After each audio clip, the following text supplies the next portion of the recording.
হচ্ছে যে ক্লাস শেষে ওই যে আমি একটা ফর্ম ক্রিয়েট করবো, ওই ফর্মে হচ্ছে যে দিবেন, আর হচ্ছে এমনিতে আপনাদের প্রোফাইল লিঙ্কগুলো আমি নিব, ঠিক আছে? এই জন্য আজকে একটু থাকেন, কেউ আবার হুটহাট চলে যায় না।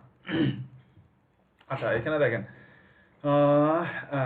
SEO content, right SEO content. কারণ আমরা জানি অন পেজ এসইও করতে গেলে আমাদের হচ্ছে যে অন পেজের মধ্যে কাজ করতে হবে, মানে পেজের মধ্যে, ওয়েবসাইটের মধ্যে বা ওয়েব পেজের মধ্যে কাজ করতে হবে। ওয়েব পেজের মধ্যে আমাদের, অন পেজের মধ্যে আসলে মূলত যেটা ফ্যাক্ট সেটা হচ্ছে যে আমাদের কন্টেন্ট, আর কন্টেন্টটার উপরেই আসলে হচ্ছে যে অন পেজ এসইওটা করা। হ্যাঁ, আর কিছু আছে কন্টেন্টের বাইরেও কিছু আছে, যেমন হচ্ছে যে আপনার মেটা ট্যাগ ট্যাগ। হ্যাঁ, তো অন পেজ এসইওটা মূলত ম্যাক্সিমামটাই আসলে হচ্ছে কন্টেন্টের উপরেই বেস করে।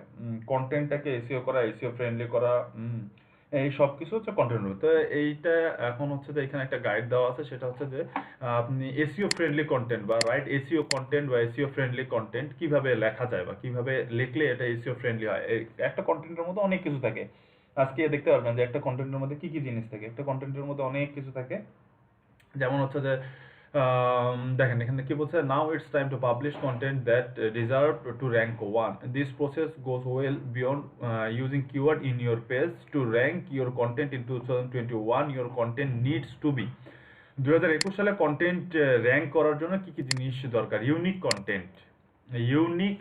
ইউনিক কন্টেন্ট মানে হচ্ছে যেই কন্টেন্টটা একদম ইউনিক, কারোর সাথে কারো কোনো মিল নেই।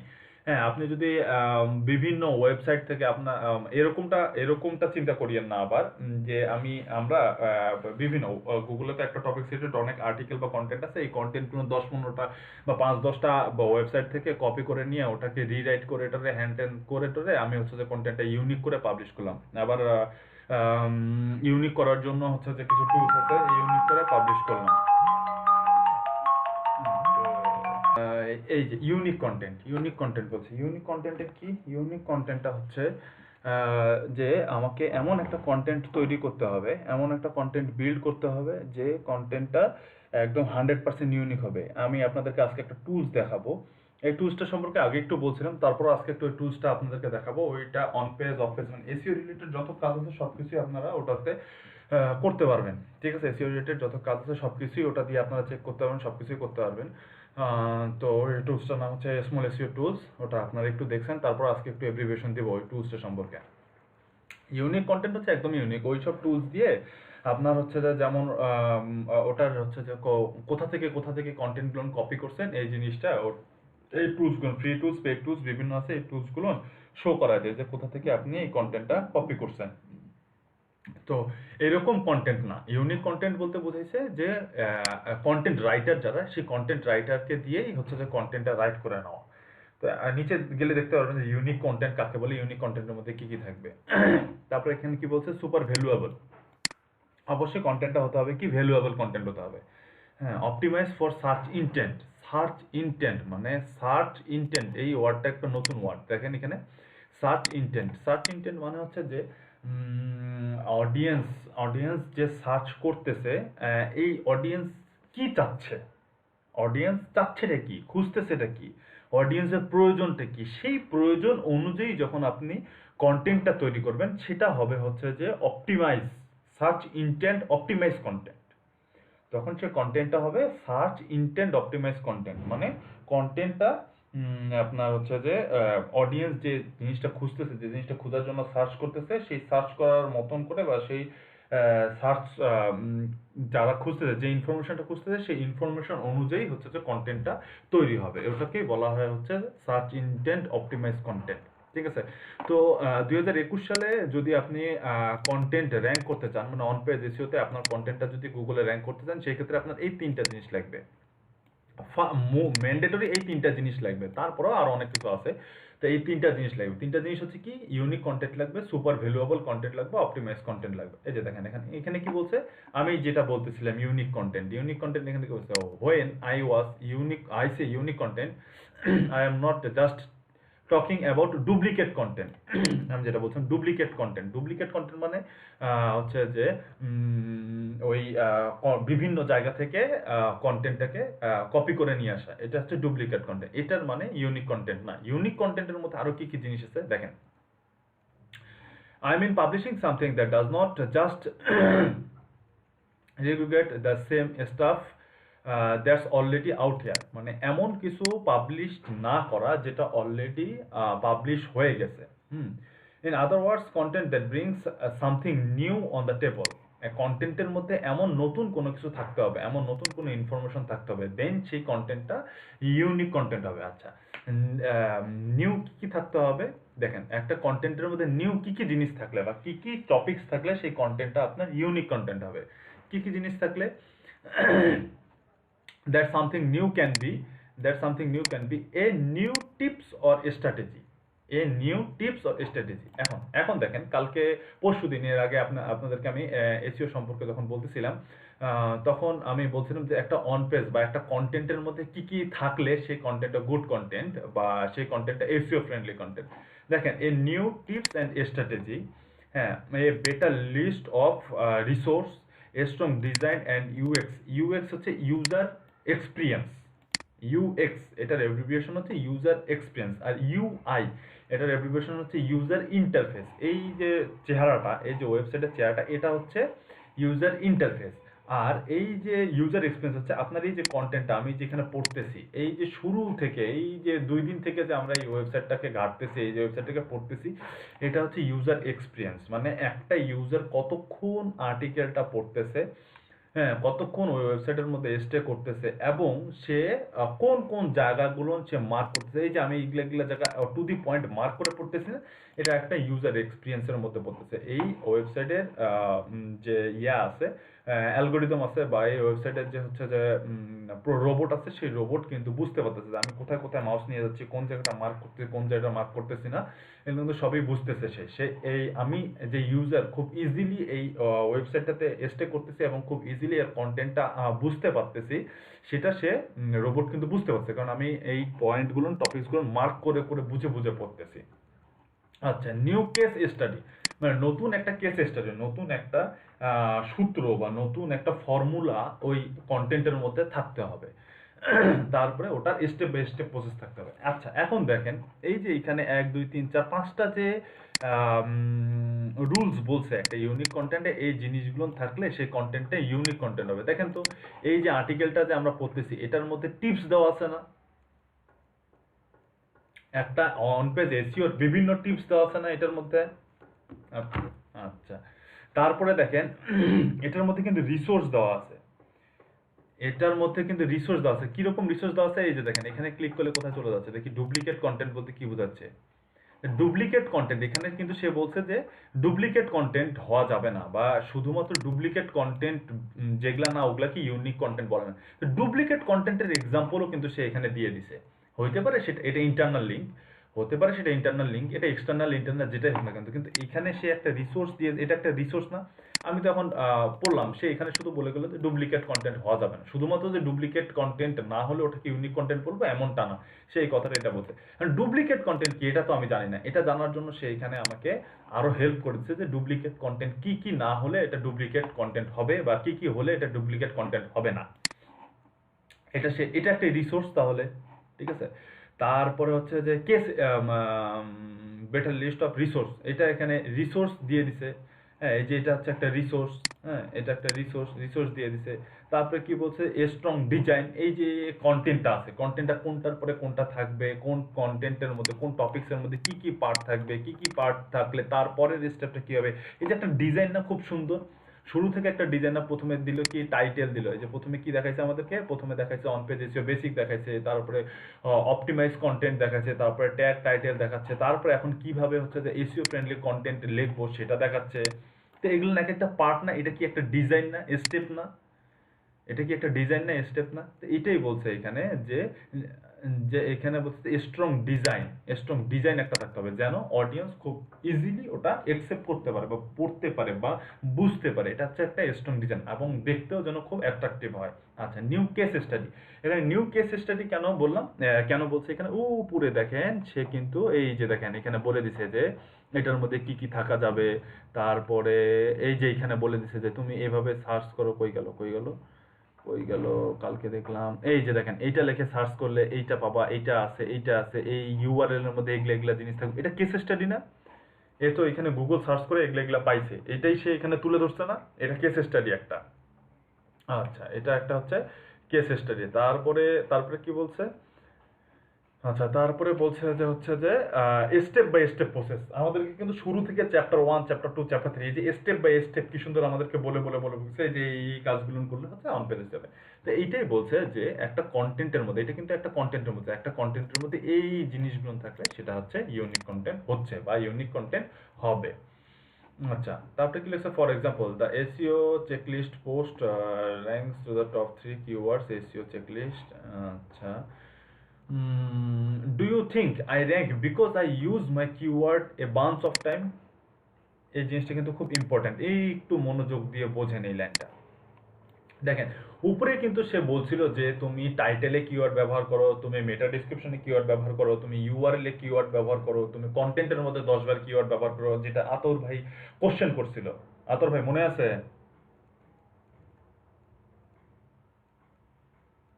হুম, যে 10 বার কিওয়ার্ডটা ব্যবহার করতে বলছিল। এইখানে দেখেন সে এই লাইনটা কি লিখছে? Do you think I rank because I use keyword a bunch of time? মানে তুমি কি এটা চিন্তা করো যে আমি কিওয়ার্ডটাকে বেশিবার ইউজ করছি দেখেই আমি র্যাঙ্কে আসছি? তারপরে কি বলছে? হ্যাঁ, দ্যাট ডেফিনেটলি হেল্পড, এটা অবশ্যই হেল্প করে, বাট ফর এ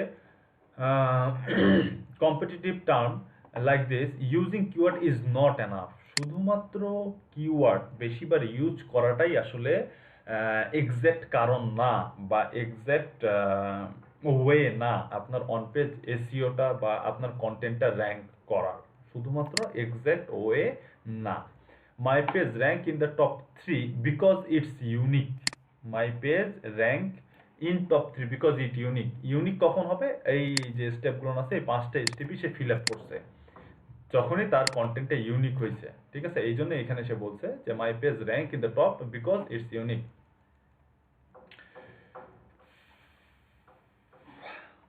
আচ্ছা, sure, it has tips and strategy that you can find anywhere. এই যে এসইও বেসিক চেকলিস্ট। আচ্ছা, তারপরে এখানে একটা এক্সাম্পল দিছে সে। এখানে যে এক্সাম্পল দিছে, তারপর হচ্ছে এখানে বলছে ভ্যালুয়েবল কন্টেন্ট। তারপরে এইটা তো গেল হচ্ছে যে অপটিমাইজ বা এসইও ফ্রেন্ডলি ইউনিক কন্টেন্ট। আচ্ছা, সেটা এর আগে সে বুঝাইলো ইউনিক কন্টেন্টের কি কি গুণ থাকতে হবে। এখন সে বোঝাচ্ছে যে ভ্যালুয়েবল কন্টেন্টের মধ্যে কি কি গুণ থাকতে হবে বা ভ্যালুয়েবল কন্টেন্ট কখন হবে। Publishing something that's unique is a good starting point but it's not enough. তারপরে আবার কেন বলতেছে যে শুধু ইউনিক হইলেই হবে না, শুধু ইউনিক হইলেই হবে না। So for your content to stand out and get noticed, it needs to be super valuable. Valuable হতে হবে। ভ্যালুয়েবল কিভাবে হবে? ভ্যালুয়েবল হবে হচ্ছে অ্যাড ডিটেলস, মানে ডিটেলস থাকতে হবে আপনার কন্টেন্টের মধ্যে। কিরকম ডিটেলস থাকতে হবে? কন্টেন্টের মধ্যে ইমেজ থাকতে হবে, কন্টেন্টের মধ্যে স্ক্রিনশট থাকতে হবে, কন্টেন্টের মধ্যে step makes it is something put the content for practice. আপনি স্টেপগুলো ডিসক্রাইব করবেন, সেই স্টেপগুলো খুব ইন ডিটেলস থাকতে হবে এবং স্টেপগুলো খুব ইজি হতে হবে যেন অডিয়েন্স খুব ইজিলি বোঝে। যেমন আমরা এই যে পেজটা বা ওয়েবসাইটটা বা অন পেজ এসইওটা পড়তেছি, এই যে স্টেপগুলো আছে, এই স্টেপগুলো আমাদের জন্য বোঝা খুব ইজি হচ্ছে একটার পর একটা এবং খুব সুন্দরই ইন ডিটেলস সে এখানে বলে দিয়েছে। সেটা এখানে বলছে যে তোমার কন্টেন্টের মধ্যে ইন ডিটেলস হতে হবে। ইন ডিটেলস কেমনে হবে? তোমার কন্টেন্টে ইমেজ থাকতে হবে, ইমেজ দিয়ে বুঝাই দিতে হবে, স্ক্রিনশট দিয়ে বুঝাই দিতে হবে, স্টেপ বাই স্টেপ যে প্রসেসগুলো থাকবে সেই প্রসেসগুলো থাকবে easy. Strong copywriting will make your content more engaging. Copywriting আচ্ছা, কপিরাইটিং এটা খুব ইম্পর্টেন্ট একটা জিনিস। Copywriting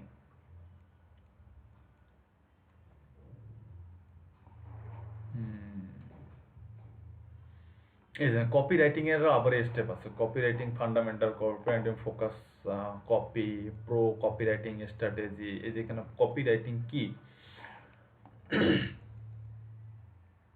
Copywriting is the practice of crafting written text in order to inform, inspire, or persuade. In most cases, copywriting is used to encourage sales and conversation.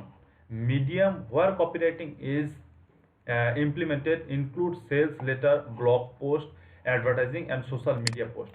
Copywriting জিনিসটা হচ্ছে এমন কোনো কিছু লেখা, এমনভাবে কন্টেন্টটা লেখা যেন সে কন্টেন্টটা আপনার ইনফরমেটিভ হয় ওই কন্টেন্টটা যেন ইনফরমেটিভ হয়, সেই কন্টেন্টটা যেন অডিয়েন্সকে ইন্সপায়ার করে, সে কন্টেন্টটা যেন অডিয়েন্সকে ইন্সপায়ার করে এবং সেই কন্টেন্ট থেকে যেন একটা কনভারসেশন আসে। এটা আপনি করতে পারেন।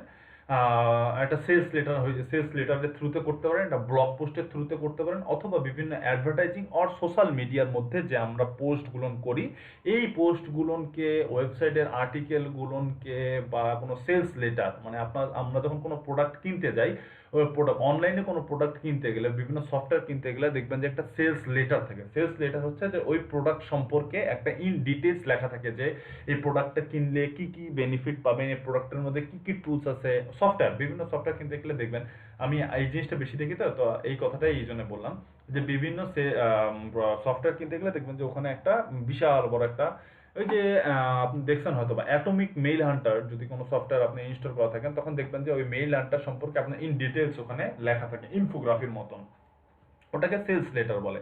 তো সেলস লেটার হতে, তারপরে আমরা যে সোশ্যাল মিডিয়ার মধ্যে পোস্ট করি, হ্যাঁ, এই সোশ্যাল মিডিয়ার পোস্টগুলোও কিন্তু কপিরাইটিং।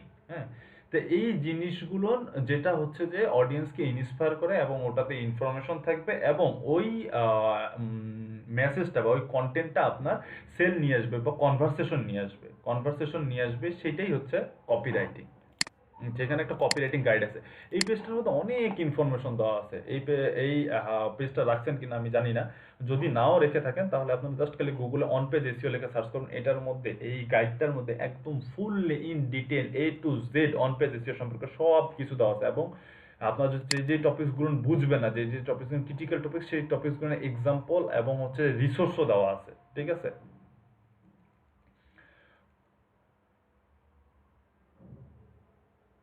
অবশ্যই, অবশ্যই। একদম A to Z পড়তে হবে, বুঝতে হবে এবং প্র্যাকটিস করতে হবে। নট অনলি শুধু পড়তে হবে, বুঝতে হবে এবং প্র্যাকটিস করতে হবে।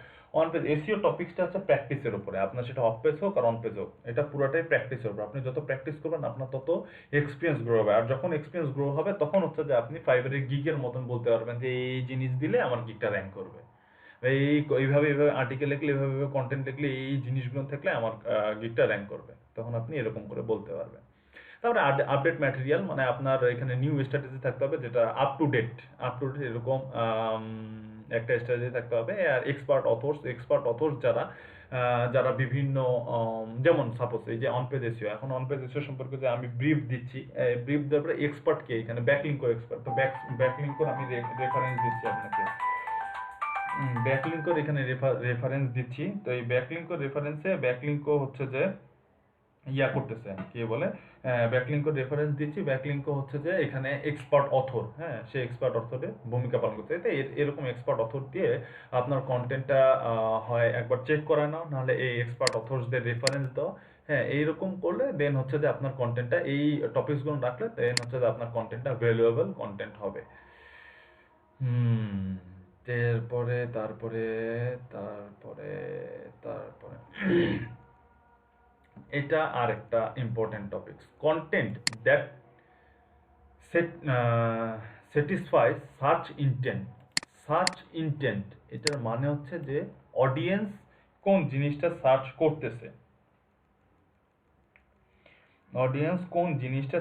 করতেছে, এটা হচ্ছে search intent.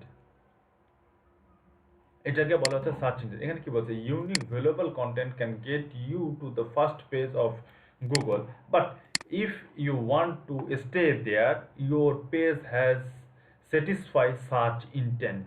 In other words, your page has to be exactly what a Google searcher want. আমি যেই কথাটা শুরুতে বলছিলাম, your page has to be exactly what a Google searcher want, মানে আমি বলছিলাম যে একটা গুগল সার্চার আপনাদের যখন একটা গুগল সার্চার যখন গুগলে সার্চ করে, তখন সে হচ্ছে যে যেই ইনফরমেশনটা খোঁজে, সেই ইনফরমেশনটা যদি সে আপনার ওয়েবসাইটের মধ্যে বা ওয়েব পেজের মধ্যে না পায়, তাহলে কি হবে, সে কিন্তু আপনার এই ওয়েবসাইটে বা ওয়েব পেজে বেশিক্ষণ স্টে করবে না। আমি যদি আমার অন পেজ এসইওর প্রপার গাইডটা যদি এখানে না পেতাম, তাহলে কি আমি এই পেজের মধ্যে 3 দিন থেকে স্টে করতাম? কখনোই স্টে করতাম না। তার মানে আমার যে ইন্টেনশনটা ছিল, আমার যে চাহিদাটা ছিল সেই চাহিদাটা এই ওয়েবসাইটটা ব্যাকলিঙ্কও সেই চাহিদাটা পূরণ করছে। তার কারণে কিন্তু আমি এই ওয়েবসাইটের মধ্যে স্টে করছি। বাট আমার চাহিদাটা যদি এই ওয়েবসাইট পূরণ করতে না পারতো তাহলে কি হতো, আমি ওয়েবসাইটে আসে কিছুক্ষণ একটু স্ক্রল টেস্কল করে এখান থেকে বাউন্স করে চলে যেতাম আরেকটা ওয়েবসাইটে, তাই না? গুগলে গিয়ে আরেকটা নতুন কিওয়ার্ড লিখে সার্চ করতাম, তাই কি না? তো এই যে যদি আপনার কন্টেন্টটা যদি সার্চ ইন্টেন্ট অপটিমাইজ না হয় তাহলে কি হবে, আপনার বাউন্স রেট বাড়বে, কারণ অডিয়েন্স যেটা খুঁজতেছে সেটা আপনি দিতে পারতেছেন না। যেহেতু আপনি দিতে পারতেছেন না সেহেতু কি হবে, অডিয়েন্স আপনার ওয়েবসাইটে থাকবে না বা আমাদের ওয়েবসাইটে থাকবে না, তখন এটা বাউন্স রেট বাড়বে। আর যতই আমি কিওয়ার্ড ইউজ করি, হ্যান্ড ইউজ করি, ত্যান ইউজ করে, যাই ইউজ করে যদি আমি ফার্স্ট পেজে আসি, ফার্স্ট পেজে আসলাম, ধরলাম অনেক কিছু ইউজ করে আমি ফার্স্ট পেজে আসলাম, ফার্স্ট পেজে আসার পরে এখন আমি এখানে ফার্স্ট পেজে আসার পরে এখন আমি এখানে স্টে করতে পারবো না যদি আমার কন্টেন্টটা ভ্যালুয়েবল না হয়ে থাকে, যদি আমার কন্টেন্টটা আমার অডিয়েন্স যেটা চায় সেই অনুযায়ী না হয়ে থাকে, তাহলে কি হবে, আমার অডিয়েন্স আসবে কিন্তু অডিয়েন্স বেশিক্ষণ স্টে করবে না, এতে বাউন্স রেট বাড়বে। আর যখনই বাউন্স রেট বাড়বে তখন গুগল ওই ওয়েবসাইটটাকে বা ওই পেজটাকে সুন্দর করে ডাউন করে দেবে। যে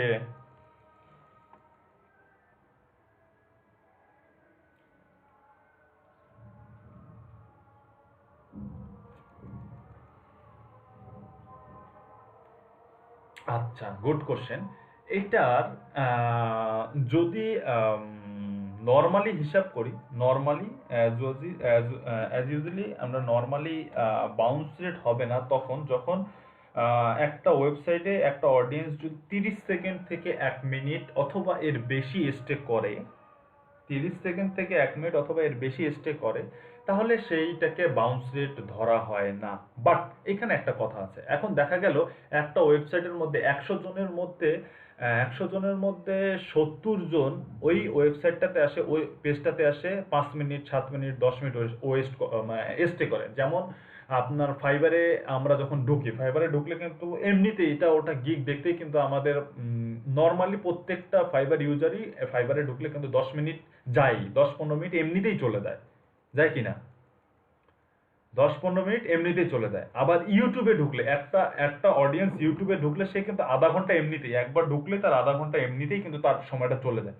এখন এইখানে কথা হচ্ছে যে একটা ওয়েবসাইটে 100 জনের মধ্যে যদি ম্যাক্সিমাম পার্সন যদি 10 মিনিট বা 5 মিনিট স্টে করে, আমি ক্লিয়ার করে দিচ্ছি, 10 মিনিট বা 5 মিনিট স্টে করে, এখন সেখানে একটা আর বাকি 30 জন যদি এই 5 মিনিট মানে অ্যাভারেজ ওই ওয়েবসাইটে অ্যাভারেজ স্টে টাইম অডিয়েন্সের 5 মিনিট বা 10 মিনিট বা 15 মিনিট বা 20 মিনিট বা 1 মিনিট, যেটাই হোক না কেন, অ্যাভারেজ টাইমের থেকে যদি বেশি, হ্যাঁ অ্যাভারেজ টাইমের থেকে যদি কম, কম অডিয়েন্স কম সময়, কম অডিয়েন্স কম সময় বা বেশি অডিয়েন্স কম সময় ওই ওয়েবসাইটটাতে আসে আবার চলে যায়, তাহলে সেটা ওই ওয়েবসাইটের জন্য তার অ্যাভারেজ অডিয়েন্সের স্টে টাইমের উপরে বাউন্স রেট হবে। আমি কি বুঝতে পারলাম?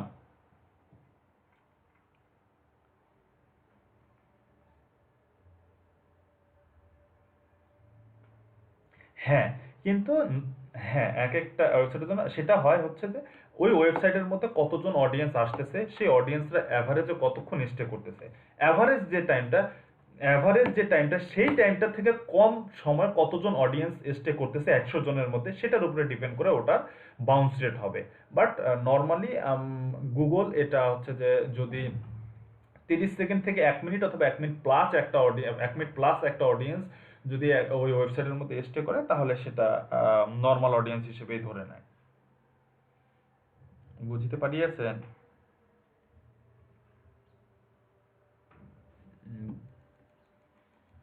হ্যাঁ হ্যাঁ হ্যাঁ, 30 সেকেন্ড অনেক, 30 সেকেন্ড 1 মিনিট, হ্যাঁ ওকে ভালো লাগাইতেই হবে, 30 সেকেন্ড অনেকক্ষণ সময়। এটা ইউটিউবের ক্ষেত্রেও তাই, 30 সেকেন্ড না হলে ভিউ কাউন্ট হবে না, তাই না মিসকাপ মিশু আপু?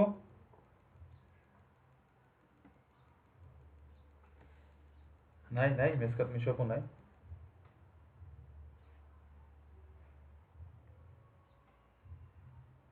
অ্যাডের তো বাউন্স রেট হয় না ভাইয়া, ভিডিওর বাউন্স রেট হয়, অ্যাডের বাউন্স রেট হবে না, আপনার কন্টেন্টের। এইখানে দেখা গেল যে এই ডানে বামে গুগল অ্যাড লাগাইছে, এই ওয়েবসাইটের মধ্যে অ্যাডসেন্স ইউজ করা নাই, হ্যাঁ হ্যাঁ, তো এই ডানে বামে অ্যাড ইউজ করা হয়েছে, তো ডানে বামে অ্যাড ইউজ করেছে, অ্যাড যদি না দেখে অডিয়েন্স তাতে কিছু করার নাই। কিন্তু এই ওয়েবসাইটটার মধ্যে কতজন অডিয়েন্স আসতেছে, কতজন অডিয়েন্স কম সময়ে স্টে করছে, সেটার উপর ডিপেন্ড করে বাউন্স রেট হবে।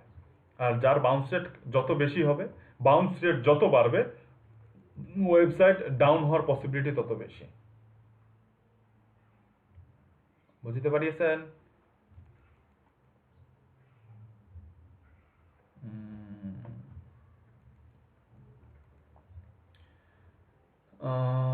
Your page is likely to third recently published the company the top backlink checker in the market.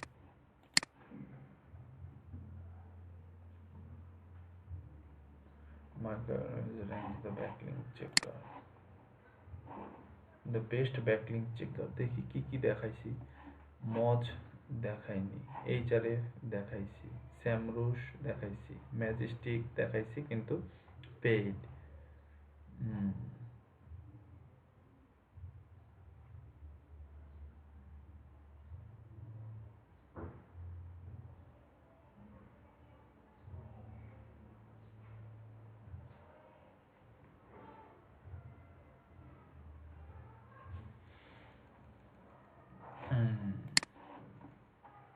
মজ তো দেখাইছি, ব্যাকলিংকের ক্ষেত্রে মজ তো দেখাইছি।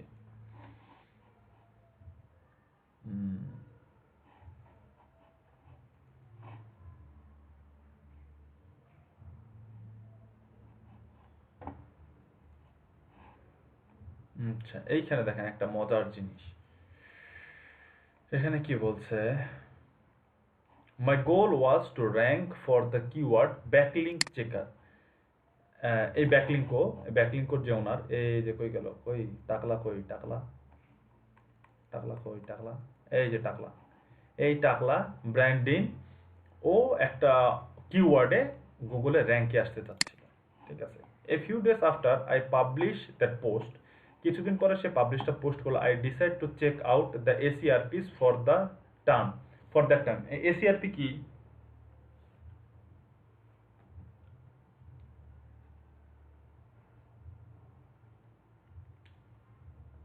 এসিআরপি কি?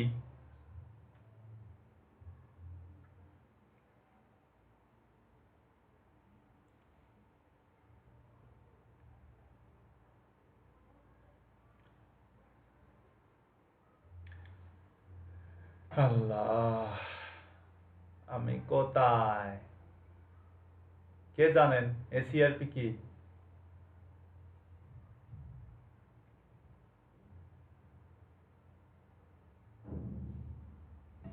কে জানেন এসিআরপি কি? তো এইখানে আপনার টিমমেটরা বলতেছে জানি না, বলেন তো।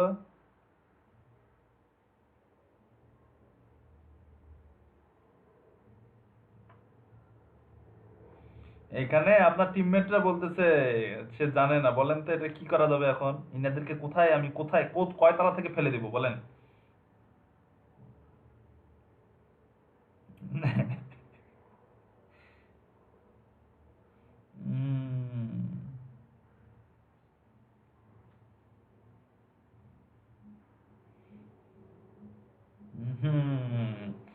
কে?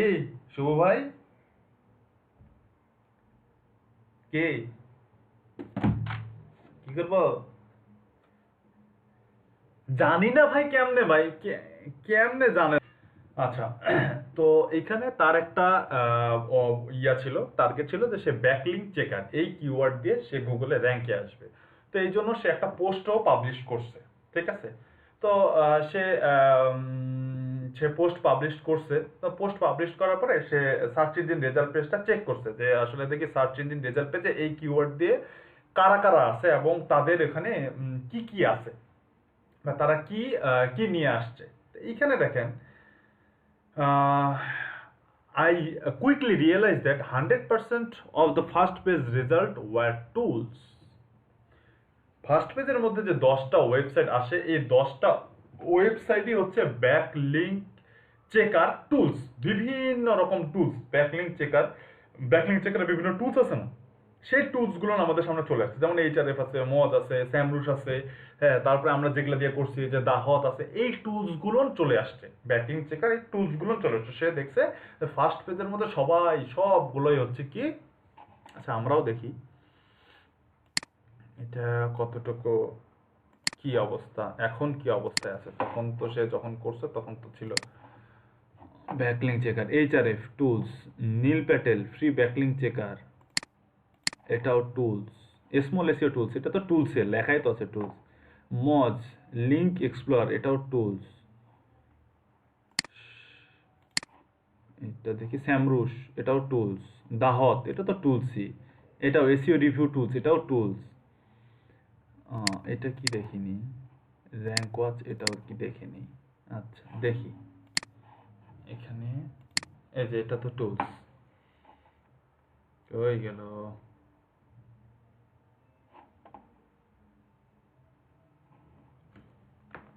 ব্যাকলিংক কি কাজে লাগে বা কেন কাজে লাগে, আমি তো জানি ব্যাকলিংক কি কাজে লাগে, কেন কাজে লাগে, দেন কিন্তু আমি যাচ্ছি হচ্ছে ব্যাকলিংক চেক করতে। আমি না জেনে ব্যাকলিংক কি এটা না জেনে কিন্তু ব্যাকলিংক চেক করতে যাচ্ছি না, তাই না? আমি কি ঠিক বললাম? আমি কিন্তু জানতেছি যে ব্যাকলিংকটা কি, দেন কিন্তু আমি যাচ্ছি ব্যাকলিংক চেক করতে। তো এখন ব্যাকলিংক চেকার এই কিওয়ার্ডে কেউ যদি কোনো ওয়েবসাইট যদি এখন এই ইয়াটা লেখে, কি বলে, একটা ব্লগ পোস্ট লেখে যে ব্যাকলিংক কিভাবে চেক করতে হয়, ব্যাকলিংক এই ব্যাকলিংকের কাজে, ব্যাকলিংক অমুক কাজে লাগে, তমুক কাজে লাগে, এই পোস্টটা আমার জন্য এই কিওয়ার্ড দিয়ে হেল্পফুল, বা এটা কি আমি খুঁজতেছি, না আমি এটা খুঁজতেছি ব্যাকলিংক চেকার কোন ওয়েবসাইট থেকে বা কোন টুলস থেকে আমি অন্য আরেকটা ওয়েবসাইটের বা আমার কম্পিটিটরের আমি ব্যাকলিংক চেক করতে পারবো, কোনটা খুঁজতেছি আমি। কি ব্যাকলিংক চেকার কি কি টুলস আছে, কেমন দাম, কি প্রাইস, কোনটা দিয়ে কি রেজাল্ট পাওয়া যায়, এটা খুঁজতেছি, না আমি হচ্ছে যে এক্সাক্ট টুলটা খুঁজতেছি যেটা দিয়ে আমি ব্যাকলিংক চেক করতে পারবো, কোনটা খুঁজতেছি? Yes exactly. তো আমার যেটা টুলস হবে, যেটা দিয়ে আমি ব্যাকলিংক চেক করতে পারবো, সেটাই আমি খুঁজতেছি। তো সেটা হচ্ছে আমার সার্চ ইন্টেন্ট, মানে আমি যে সার্চার, আমার ইন্টেনশন হচ্ছে যে একটা টুলস খুঁজে বের করা যেটা দিয়ে আমি ব্যাকলিংক চেক করতে পারবো। আমি কোনো ব্লগ পোস্ট করতে চাচ্ছি না, ব্লগ পোস্ট পড়তে যাচ্ছি না। তো এই কথাটাই সে এখানে বলছে যে ব্যাকলিংক চেকার দিয়ে সে একটা যে ব্লগ পোস্ট লিখছে, ব্লগ পোস্ট লেখার পরে সে খুব দেখে যে তার 10টা রেজাল্টই হচ্ছে বিভিন্ন রকম টুলস। তার মানে হচ্ছে যারা সার্চার, যারা সার্চ করে গুগলে, তারা সবাই টুলসই খোঁজে, তারা কোনো ব্লগ পোস্ট খোঁজে না। এই জন্যই সে এখানে বলছে যে which means the chance of my post hitting the first page was basically zero. মানে আমার এই কিওয়ার্ড দিয়ে কোনো ব্লগ পোস্ট সার্চে যে র্যাঙ্কে আসবে এটার পসিবিলিটি জিরো, কারণ ইউজার বা সার্চার এটা চায় না। তাহলে আমারটা কেন আসবে? আমি যদি র্যাঙ্কও করি বিভিন্ন রকম on page SEO, title, URL, description, meta tag, হ্যান ত্যান হাবি জাবি সব আমি, কন্টেন্ট সব কিছুই আমি অন পেজ এসইওর মতন ঠিক করলাম, কিন্তু আমি, আমার অডিয়েন্স এটা চাচ্ছে না, তাহলে কি আমি এখানে টিকতে পারবো? আমি কিন্তু টিকতে পারবো না, আমি ফার্স্ট পেজে থাকতে পারবো না। তো সেটাই বলছে যে আসলে এই এই কিওয়ার্ড দিয়ে আমার কোনো ব্লগ পোস্ট এই কিওয়ার্ড দিয়ে র্যাঙ্কে আসার কোনোই পসিবিলিটি নাই। এটাই হচ্ছে সার্চ ইঞ্জিন, মানে অডিয়েন্স আসলে খুঁজতেছে সেটা কি। তারপরে বেস্ট ব্যাকলিংক চেকার, তারপরে সে কি করছে যে সে একটা লং টেল ভার্সন নিছে, সে একটা লং টেল ভার্সন নিছে ব্যাকলিংক চেকারে, দেখছে যে বেস্ট ব্যাকলিংক চেকার এই কিওয়ার্ড দিয়ে যখন গুগলে সার্চ করা হচ্ছে, তখন দেখা যাচ্ছে তার ওয়েবসাইটটাকে সে র্যাঙ্কে নিয়ে আসতে পারতেছে। কারণ বেস্ট ব্যাকলিংক চেকার দিয়ে যখন কেউ সার্চ করে, এই যে দেখেন বেস্ট ব্যাকলিংক চেকার, ব্যাকলিংক ওর লিঙ্ক চলে আসছে, তখন আসলে মানুষ খোঁজে যে কোন কোনটা বেস্ট ব্যাকলিংক চেকার, আমি একটু দেখি তো। এগুলো সবগুলো একটা জায়গায় যদি পাওয়া যায় তাহলে খুব ইজিলি অডিয়েন্সের পক্ষে বোঝা সুবিধা হবে, আচ্ছা আমাকে এই টুলসগুলো ইউজ করতে হবে। ঠিক আছে, বেস্ট ব্যাকলিংক চেকার কোনগুলো, এগুলো যে সে যখন সে খুঁজে পাবে তখন সে খুব ইজিলি ওই ব্লগ পোস্টগুলো, ওই ওয়েবসাইটগুলো ইউজ করতে পারবে। তো এই জিনিসটাই হচ্ছে সার্চ ইন্টেন্ট, যে অডিয়েন্স যেটা সার্চ করতেছে, খুঁজতেছে, তার চাহিদা মতন যদি আমি ওখানে আমার কন্টেন্টের মধ্যে ইনফরমেশন থাকে, তাহলে আমি গুগলে স্টে করতে পারবো। আদারওয়াইজ আমি যতই অন পেজ এসইও করি, আমার অডিয়েন্স যদি, আমি অডিয়েন্সের চাহিদাটা যদি না বুঝি, তাহলে আমি ফার্স্ট পেজে স্টে করতে পারবো না। আচ্ছা, এই হচ্ছে আমাদের কন্টেন্ট, ইউনিক কন্টেন্ট। ইউনিক কন্টেন্টে এই বৈশিষ্ট্যগুলো থাকতে হবে, দেন হচ্ছে যে ওটা ইউনিক কন্টেন্ট হবে। ইউনিক কন্টেন্টে ভ্যালুয়েবল কন্টেন্ট হতে হবে, ইউনিক কন্টেন্ট হতে হবে। আর হচ্ছে যে সার্চ ইন্টেন্ট, সার্চার বা অডিয়েন্স যেটা খুঁজতেছে, যেটা চাচ্ছে সেই জিনিসটা থাকতে হবে। তারপরে বলছে যে এখানে কি optimise CTR, optimise click through rate. Click through রেটের জন্য কি থাকতে হবে? কোশ্চেন থাকতে হবে, কোশ্চেন এন্ড ট্যাগস থাকতে হবে। এটা এর আগের দিনও বলছিলাম যে যেই টাইটেলগুলোর মধ্যে কোশ্চেন থাকে বেশি, সেই টাইটেলগুলো ক্লিক করার চান্স বেশি। যেমন হচ্ছে টাইটেল ছাড়া, কোশ্চেন ছাড়া টাইটেলে ক্লিক করার চান্স হচ্ছে যে 14%, আর কোশ্চেন সহ টাইটেলে ক্লিক করার, সরি 30%, 20% না, কোশ্চেন সহ টাইটেলে ক্লিক করার চান্স হচ্ছে 35%।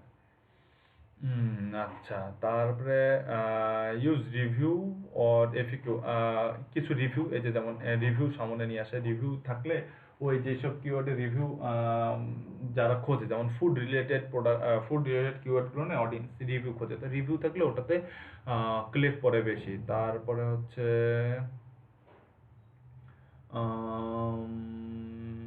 তারপরে হচ্ছে যে ইমোশনাল কিওয়ার্ড, মানে হচ্ছে যে বেস্ট, ফ্যান্টাস্টিক, এক্সক্লুসিভ, হ্যাঁ, তারপর হচ্ছে টপ, এগুলো হচ্ছে ইমোশনাল কিওয়ার্ড। এই ইমোশনাল কিওয়ার্ড ইউজ করা টাইটেলের মধ্যে। তারপরে এই যে কারেন্ট ইয়ার এর টাইটেল, এই যে দেখছেন আমি যে ব্যাকলিঙ্ক ও অন পেজ এসইও লিখছি, ওখানে কিন্তু দেখেন একটা জিনিস দেখাই।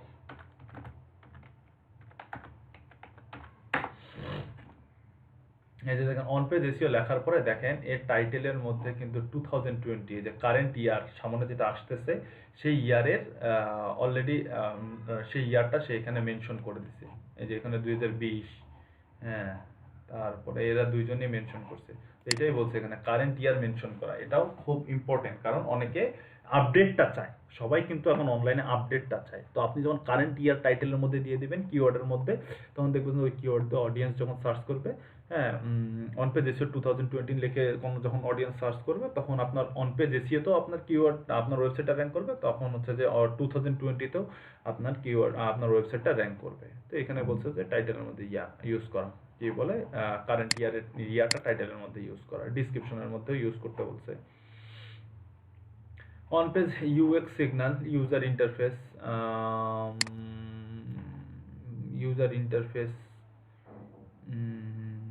ইউজার ইন্টারফেসের মধ্যে এখানে বলছে যে ইয়া করা, অডিয়েন্সকে টেনে নেওয়া, সাব হেডলাইন, হেডলাইনের মধ্যে ইম্পর্টেন্ট যে জিনিসগুলো, ফোকাস জিনিসগুলো, হ্যাঁ, সেই ফোকাস জিনিসগুলো হচ্ছে যে নোটিশ করে দেওয়া, এবং অডিয়েন্স যেন খুব সহজেই যেন আর্টিকেলটা রিড করতে পারে, অডিয়েন্স যেন খুব সহজে আর্টিকেলটা রিড করতে পারে, এই জন্য হচ্ছে যে অডিয়েন্স যেন খুব সহজে রিড করতে পারে আর্টিকেলটা। ভাই আসসালামু আলাইকুম, আমি ক্লাস শেষে আপনাকে ফোন দিচ্ছি। আচ্ছা আচ্ছা, অডিয়েন্স যেন খুব সহজেই আর্টিকেলটা রিড করতে পারে, আমরা যেমন এই কন্টেন্টটা খুব সুন্দর করে রিড করতেছি, স্টেপগুলো বুঝতেছি, আমাদের জন্য খুব বোঝা এবং নেওয়া খুব ইজি হচ্ছে, এরকম যেন অডিয়েন্সও খুব সহজে বুঝতে পারে। তারপর মেইন ফোকাস পয়েন্টগুলো হচ্ছে যে স্টেপ বাই স্টেপ বলে দেওয়া, তারপরে মূল লাইনগুলো হেডলাইনের মধ্যে, সাব হেডলাইনের মধ্যে রাখা, হ্যাঁ, এই জিনিসগুলো নিয়ে হচ্ছে যে আপনার ইউজার ইন্টারফেসের মধ্যে পড়ে। ইমেজ ইউজ করা, বোল্ড পয়েন্ট ইউজ করা, এই জিনিসগুলো আপনার ইয়া বাড়ায়, ইউজার এক্সপিরিয়েন্সটা বাড়ায়। তারপরে অ্যাক্টিভ কমিউনিটি, ওটার মধ্যে যদি ব্লগ কমেন্ট করার অপশন থাকে, অথবা যদি আপনার যদি এটার জন্য কোনো ফেসবুক গ্রুপ বা গ্রুপ থাকে, সেই গ্রুপগুলোর মধ্যে আপনি যে কন্টেন্টটা লিখছেন সেই কন্টেন্ট রিলেটেড ডিসকাশন হতে পারে ওখানে, ঠিক আছে।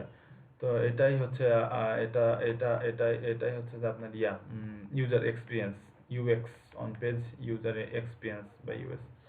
Advance on page SEO tips, advance on page SEO টিপসের মধ্যে ইউজ অরিজিনাল ইমেজ, এখানে বলছে যে ইউজ অরিজিনাল ইমেজ, কোনো স্টক ইমেজ ইউজ না করা। এই যে এখানে বলছে do you use stock image in your content, stock image might be hurting your SEO. Stock image, এই যে আমরা গুগল থেকে ইমেজ ডাউনলোড করি, এবং ইমেজ লাইব্রেরির মতন কিছু সাইট আছে যেখান থেকে ইমেজ ডাউনলোড করা যায়, এরকম ইমেজ না ইউজ করা, ইমেজ অরিজিনাল ইমেজ ইউজ করা, আপনার নিজস্ব ইমেজ ইউজ করা। যেমন হচ্ছে যে আপনি হয়তো ছবি তুললেন বা স্ক্রিনশট নিলেন বা নিজে একটা ছবি বানাইলেন, এরকম ইউনিক ইমেজ ইউজ করা, হ্যাঁ, ডাউনলোড করে ওটা কাস্টমাইজ করে না দেওয়া। এই যে এখানে বলছে the effect that stock image and Google ranking, stock image use করলে আপনি যদি কোথাও থেকে ডাউনলোড করে আপনার কন্টেন্টের মধ্যে ওই ইমেজটা দিয়ে দেন, তাহলে আসলে সেটা আপনার গুগল র্যাঙ্কিংয়ে অনেক হার্মফুল হবে। তো সেটাই বলছে যে দ্য এফেক্ট, এখানে বলা আছে যে কেন বা কি স্টক ইমেজ ইউজ করলে কি এফেক্টটা পড়ে, ঠিক আছে। যে স্টক ইমেজ আর ইউনিক ইমেজ, এটা হচ্ছে স্টক ইমেজ, এটা হচ্ছে ইউনিক ইমেজ। যে দেখেন স্টক ইমেজে অডিয়েন্সের রেসপন্স কত ভালো হয়। আর ইউনিক ইমেজে অডিয়েন্স, এই যে গোলাপিটা হচ্ছে ইউনিক ইমেজ আর ব্লুটা হচ্ছে স্টক ইমেজ। স্টক ইমেজে অডিয়েন্সের ইন্টেনশন একটু কম হয়, কারণ রিয়েল একটা জিনিস আমরা যখন কোনো রিভিউ দেখতে যাই কোনো প্রোডাক্টের বা কোনো ফুডের, তখন দেখবেন যে আমরা সবসময় খুঁজি কোথাও থেকে কোনো প্রোডাক্ট কিনতে গেলে খুঁজি যে হচ্ছে যে রিভিউ কোথায়। যখন রিভিউ ভালো হয় তখন হচ্ছে যে আমরা খুব কনফিডেন্ট থাকি। রিভিউয়ের মধ্যে যদি ইমেজ থাকে তখন আমরা খুব আচ্ছা ঠিক আছে এই প্রোডাক্টটা এরকম, আচ্ছা ঠিক আছে তার মানে ঠিক আছে। তো রিয়েল ইমেজ ইউজ করলে ট্রাস্টটা বাড়ে, আর স্টক ইমেজ ইউজ করলে ট্রাস্টটা কম হয়, মানে ট্রাস্ট কমে, ট্রাস্ট থাকেই না। তারপর বলছে ইন্টারনাল লিঙ্কিং ইউজ করা, আপনার ওয়েবসাইটের মধ্যে বিভিন্ন পেজকে মেনশন করা, এটা ইন্টারনাল লিঙ্ক ইউজ করতে বলছে সেখানে। আচ্ছা, যেমন এই যে উইকিপিডিয়ার মধ্যে অনেক ইন্টারনাল লিঙ্ক থাকে, এই কারণেই হচ্ছে যে উইকিপিডিয়া ফার্স্টে। উইকিপিডিয়া কেন এত ভ্যালুয়েবল জানেন? কারণ উইকিপিডিয়ার মধ্যে সব থেকে বেশি ইন্টারনাল লিঙ্কিং হয়। আপনারা যখনই কোনো এই যে অ্যাঙ্কর টেক্সট বা যে টেক্সটগুলো ব্যাকলিঙ্ক করা থাকে ওই টেক্সটগুলো ক্লিক করবেন, দেখবেন কোন উইকিপিডিয়া আরেকটা পেজে নিয়ে যাচ্ছে। উইকিপিডিয়ার সব থেকে বেশি ইন্টারনাল লিঙ্ক হয়, এই কারণে উইকিপিডিয়া অনেক কিওয়ার্ডে, মানে অনেক বিলিয়ন বিলিয়ন কিওয়ার্ডে সার্চে টপে আসে, শুধুমাত্র ওর ইন্টারনাল লিঙ্ক। ওর অন পেজ এসইও ব্যাকলিঙ্ক কিচ্ছু নাই, ওর অন পেজ এসইও ব্যাকলিঙ্ক কিচ্ছু না, ও একটা কন্টেন্ট শুধুমাত্র র্যাঙ্কে আসে ওর ইন্টারনাল লিঙ্কিং এর জন্য। তাহলে ইন্টারনাল লিঙ্কটা কত ইম্পর্টেন্ট,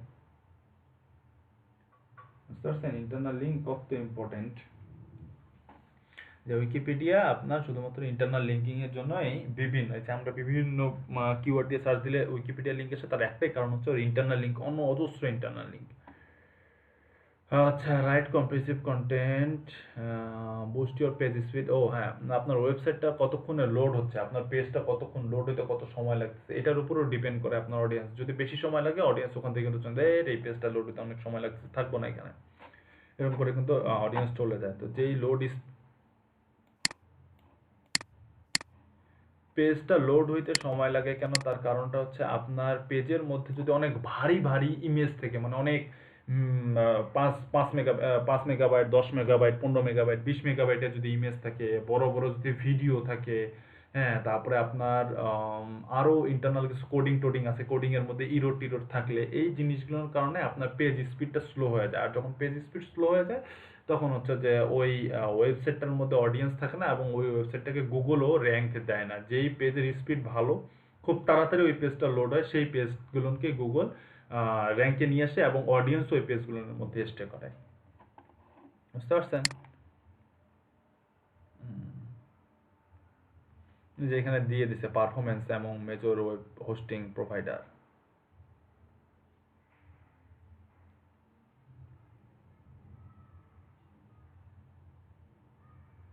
তারপরে ইমেজ অপটিমাইজ, এই যে বলছিলাম আপনাদেরকে যে আমি শিখেছি ইমেজ অপটিমাইজ করা। হ্যাঁ, এই যে image optimise, alter text add করা। এই যে দেখেন ইমেজের নাম দেই আমরা, ইমেজের মধ্যে টেক্সট দিই না, কমেন্ট আছে না, কমেন্ট, এটাই হচ্ছে অল্টার টেক্সট। দেখেছেন? Sorry sorry sorry sorry sorry sorry comment না, সাবটাইটেল আছে না, সাবটাইটেলটা হচ্ছে আমাদের অল্টার টেক্সট।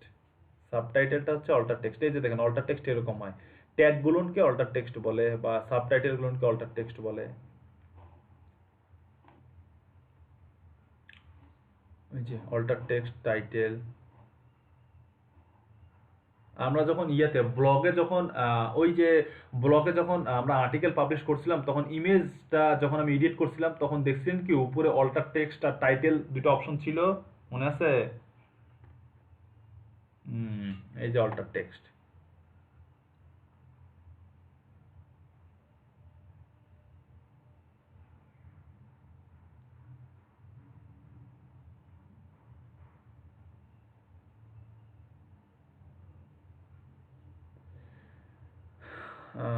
এই মোটামুটি এই অন পেজ এসইওর মধ্যে এই জিনিসগুলো নিয়ে মোটামুটি যদি ফলো করতে পারেন, এই জিনিসগুলো যদি মাথায় রাখতে পারেন, তাহলেই মোটামুটি আপনার অন পেজ এসইওটা পারফেক্ট হয়ে যাবে। পরে নিচের দিকে যেগুলো আছে এগুলো কমেন্ট, বিভিন্ন কমেন্ট আছে, 515টা কম। হ্যাঁ, অন পেজ এসইও এই জিনিসগুলো যদি মাথায় রেখে এই জিনিসগুলো যদি প্র্যাকটিস করতে হয়, অন পেজ এসইওটা প্র্যাকটিসের উপরে। আপনার কনটেন্ট লাগবে আর নিজেকে প্র্যাকটিস করতে হবে। যত বেশি প্র্যাকটিস করবেন অন পেজ এসইওটাতে তত আপনি এক্সপার্ট হবেন। কিন্তু আপনার ফোকাস পয়েন্ট যেগুলো, মেইন পয়েন্ট যেগুলো আপনার জন্য এমার্জেন্সি, ম্যান্ডেটরি, সেই পয়েন্টগুলো হচ্ছে এগুলো। এইগুলো ধরে ধরে যখন আগাবেন তখন দেখবেন যে হচ্ছে যে আপনার অন পেজ এসইওটা হয়ে গেছে। আর হচ্ছে যে তখন আপনি খুব সহজে র্যাঙ্ক করতে পারবেন। যেমনটা আমরা ক্ষেত্রে, ফাইবারের ক্ষেত্রে পাচ্ছি রেজাল্ট, তাই না? ফাইবারের ক্ষেত্রে এইখানে যে অন পেজ এসে টার্মস গুলা বলছে, এখানে অনেকগুলো টার্মস আমরা ফাইবারে ইউজ করতেছি না? আমরা কন্টেন্টের মধ্যে কিওয়ার্ড রাখতেছি,